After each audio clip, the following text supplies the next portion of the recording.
తల మీద చెయ్యి వేసి బొట్టు పెట్టినా తాళి బొట్టు మెడను కట్టి బొట్టు పెట్టినా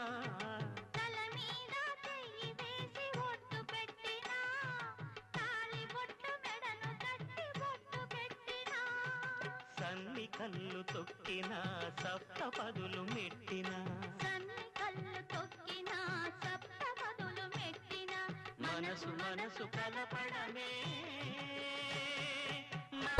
సగభాగమయ్యినావో సౌభాగ్యమిచ్చినావో శివరిదాకా